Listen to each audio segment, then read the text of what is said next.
Defence aspirant जो फौज में अफसर बनना चाहता है उसके अंदर ऑफिसर लाइक क्वालिटीज का एक अहम रोल होता है। ऑफिसर लाइक क्वालिटीज की सीरीज को आगे बढ़ाते हुए आज हम बात करेंगे चौथी ऑफिसर लाइक क्वालिटी पे। इस सीरीज को आगे बढ़ाते हैं और सर से बात करते हैं पावर ऑफ एक्सप्रेशन के बारे में। देखिए, पावर ऑफ एक्सप्रेशन की अगर बात करेंगे तो this is known as fundamental of leadership.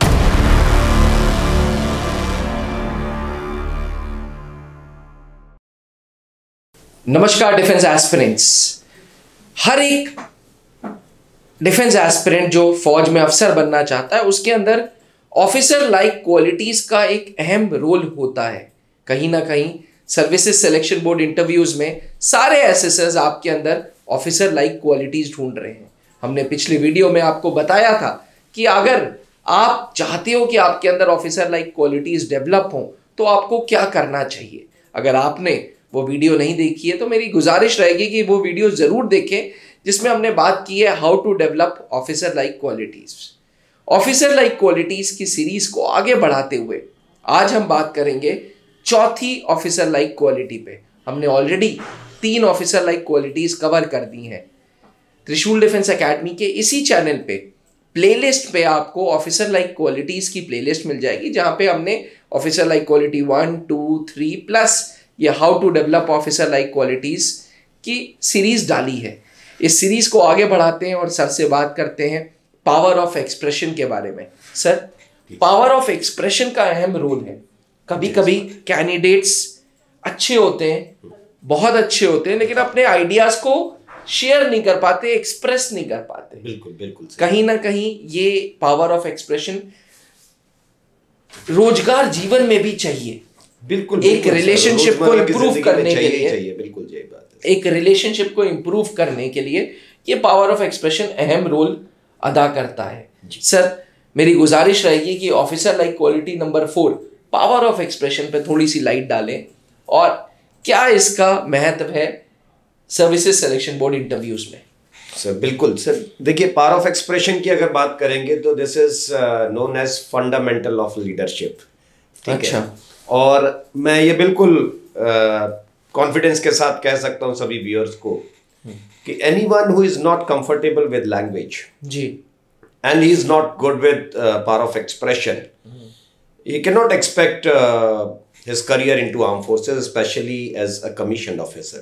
तो वो बहुत मुश्किल हो जाते हैं चांस, और ये बहुत ज़रूरी चीज़ है क्योंकि as an officer you have to convey your things to your fellow man, और जितनी साधारण तरीके से और जितनी क्लैरिटी के साथ। There are 2 things.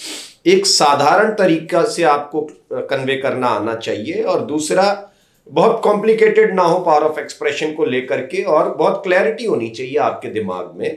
जैसा कि एक सेइंग है जो अब्राहम जोशुआ ने कही थी। अब्राहम जोशुआ 1955 में जो सर यूएसए में सिविल राइट मूवमेंट जो चला था, अच्छा, उसमें बहुत अहम किरदार था उनका जी। और उन्होंने एक चीज कही थी कि speech has power, words do not fade, What starts out as a sound ends in a deed। तो ये उन्होंने कहा था और बड़े गंभीर शब्द थे ये। तो इसका महत्व तो खुद समझ में आ जाता है कि कितनी बड़ी चीज वो कह गए और इसलिए इतना बड़ा योगदान था उनका। दूसरी चीज मैं इनको ये कहना चाहूंगा कि जब आप बातचीत करते हैं तो हमेशा देखिए, when we are talking to anyone, there are 3 important things। 1, you as a speaker। Second, जो बातचीत आप कर रहे हो, the content of your speech। And third, on the other hand, who is there? The listener। तो remain empathize with the person who is listening you। अगर आप थोड़ा सा उनके प्रति empathize रहेंगे तो फिर आपकी बातचीत और आसान हो जाएगी। It starts building a bridge between you and your listener। Otherwise आप बहुत कॉम्प्लिकेटेड बात कर रहे हैं, आप बहुत कंफर्टेबल नहीं है, पावर ऑफ एक्सप्रेशन ठीक नहीं है, तो ये ब्रिज की जगह दीवार बन जाएगी, तो उल्टा काम हो जाएगा वहां पर। Okay sir, power of expression की ये जो ऑफिसर लाइक क्वालिटी है, ये स्क्रीनिंग में भी चेक हो रही है? हाँ, जायज बात है सर, बिल्कुल चेक हो रही है। और वहां पर स्टोरी नरेट भी करनी है आपको, ग्रुप डिस्कशन में पार्टिसिपेट करना है आपको, फिर आगे देखिए पर्सनल इंटरव्यू है आपका, लेक्चरेट पार्ट है, ग्रुप डिस्कशन पार्ट है, ग्रुप प्लानिंग एक्सरसाइज है। जहां भी बातचीत करने का काम होगा वहां पर आपका एक्सप्रेशन बहुत मायने रखता है। और पावर ऑफ एक्सप्रेशन में इनको एक और चीज समझनी चाहिए कि it includes your verbal as well as your non verbal communication skill, कि आप कम्युनिकेट दोनों तरीके से कर रहे हैं, verbal as well as non verbal. मतलब सर अब देखिए, नॉन वर्बल में जैसे आपका कॉन्फिडेंस लेवल, आपका फेशियल जेस्चर क्या है, आपका कॉन्फिडेंस लेवल क्या है, आई कॉन्टेक्ट कितने अच्छे बना के रखते हैं आप, ये सब जो ये हैंड मूवमेंट्स होते हैं, ये सब भी, ये सब चीजें, मतलब ऐसे नहीं कि हैंड मूवमेंट ना करे, मैं ये भी नहीं कहता हूं, हाँ कंट्रोल करें थोड़ा सा, ऐसा ना लगे कि आप जो कुछ कहना चाह रहे हैं वो मुंह से कम कह रहे हैं और हाथ से ज्यादा कह रहे हैं, इम्पेशेंट हो रहे हैं, हाँ वो ना दिखाई दे। अदरवाइज अगर आप सहजता के लिए यूज कर रहे हैं हाथों को तो वो कोई ऐसी समस्या नहीं आती है एसएसबी के अंदर। और क्योंकि फॉर्मूला बहुत ज्यादा बना लेते हैं लोग कि बिल्कुल नहीं मूव करना है, तो वो पता चला कि उसका शरीर बेचारे का ऐंठने लग जाता है, जबरदस्ती की अंग्रेजी बोल रहा है बेचारा, डर डर के बात कर रहा है, हाथ कांप रहे हैं मगर वो हिला नहीं पा रहा वहां से। थोड़ा फ्री होकर के, कंफर्टेबल होकर के बात करो, सहजता बहुत जरूरी है।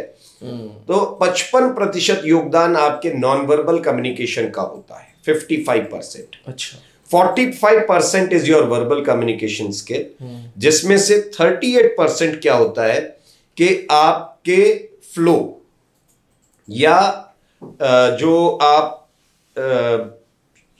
जिस तरीके से जिस लहजे में बात कर रहे हैं वो लहजा जो है वो 38% कवर करता है। और 7% होता है शब्दों का चयन, मतलब बहुत स्लैंग वर्ड्स का यूज ना करें आप अपनी भाषा में। तो ओवरऑल मिला करके ये 100% को इस तरीके से रखा जाता है। 45% is your verbal communication, where 7% goes into the word you use and 38% remains with the flow, the comfortability or the accent modulation, इन सब चीजों में आ जाता है 38%। और 55% अभी भी आपकी नॉन वर्बल कम्युनिकेशन के साथ रहता है। अगर पावर ऑफ एक्सप्रेशन को अभिनव सर ये व्यूअर्स समझना चाहते हैं तो मैं इनको जरूर एक चीज कहूंगा, क्योंकि अक्सर हम एक कहानी बीच में जोड़ देते हैं हर OLQ को समझाने के लिए। जी जायज बात है। तो सभी व्यूअर्स को जो है एक आइकॉनिक टिल्बरी स्पीच पढ़िए आप जा करके और उसको आप समझिएगा क्या मायना था। आपकी बातचीत, आपके एक्सप्रेशन में कितना दम होता है आपको एहसास हो जाएगा। ऐसा नहीं कि बहुत बड़े बड़े स्पीचेस दिए गए हैं। महात्मा गांधी ने एक बड़ा अच्छा स्पीच दिया था भारत छोड़ो आंदोलन के समय पर, और नेल्सन मंडेला साहब ने दिया था, बहुत बढ़िया। जॉन एफ कैनेडी ने बहुत अच्छा भाषण दिया था, एडोल्फ हिटलर ने बहुत अच्छा भाषण दिया था। इन सब में पावर ऑफ एक्सप्रेशन था। मगर मैं जिसे सबसे बेहतर मानता हूं जो स्पीच आज तक का सर, वो था आइकॉनिक टिल्बरी स्पीच। टिल्बरी जो एसेक्स लंदन में है एक जगह, वहां पर, अब ये व्यूअर्स को नहीं पता होगा या बहुत सारे लोगों को नहीं पता होगा कि आज हम कहते हैं ना यूएसए सुपर पावर है, उससे पहले रशिया सुपर पावर था यूएसएसआर जब था, या ब्रिटेन ने काफी रूल किया है, ब्रिटेन भी एक अच्छी सुपर पावर रहा है।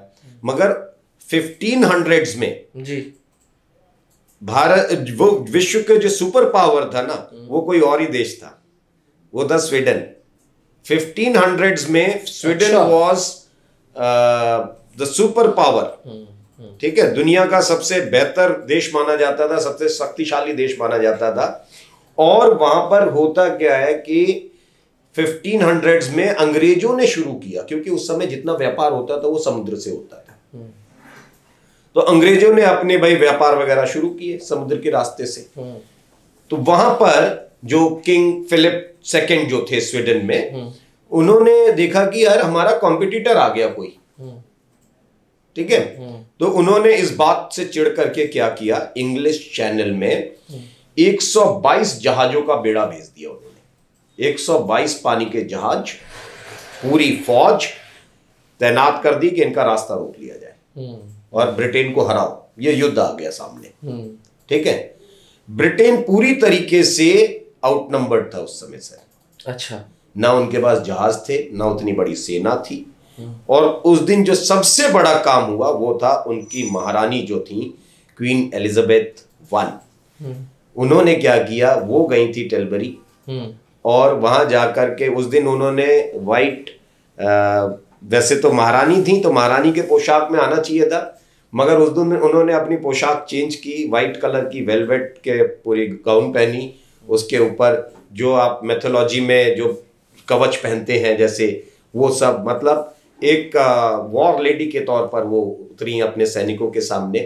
और जो उन्होंने भाषण दिया 1588 की बात है ये सर, जो भाषण दिया उसके बाद ये 9 दिन का लड़ाई थी जी। It was a battle of 9 days Sweden और ब्रिटेन के बीच में, और स्वीडन हार गया, जबकि वो बहुत ज्यादा नंबर में था। हाँ, जहाज बहुत थे, सब कुछ। 122 जहाज उस जमाने में सर उतार देना पानी के ऊपर बहुत बड़ी ताकत दुनिया में, मगर उसको इंग्लैंड ने, ब्रिटेन ने उस समय हरा दिया एक स्पीच से। क्योंकि आज तक वो एक ऐसी लड़ाई है सर जिसके बारे में हिस्टोरियंस भी खुद नहीं कह पाए हैं कि क्या वो किस्मत से जीत गया था ब्रिटेन या उनकी स्ट्रेटेजी ऐसी थी।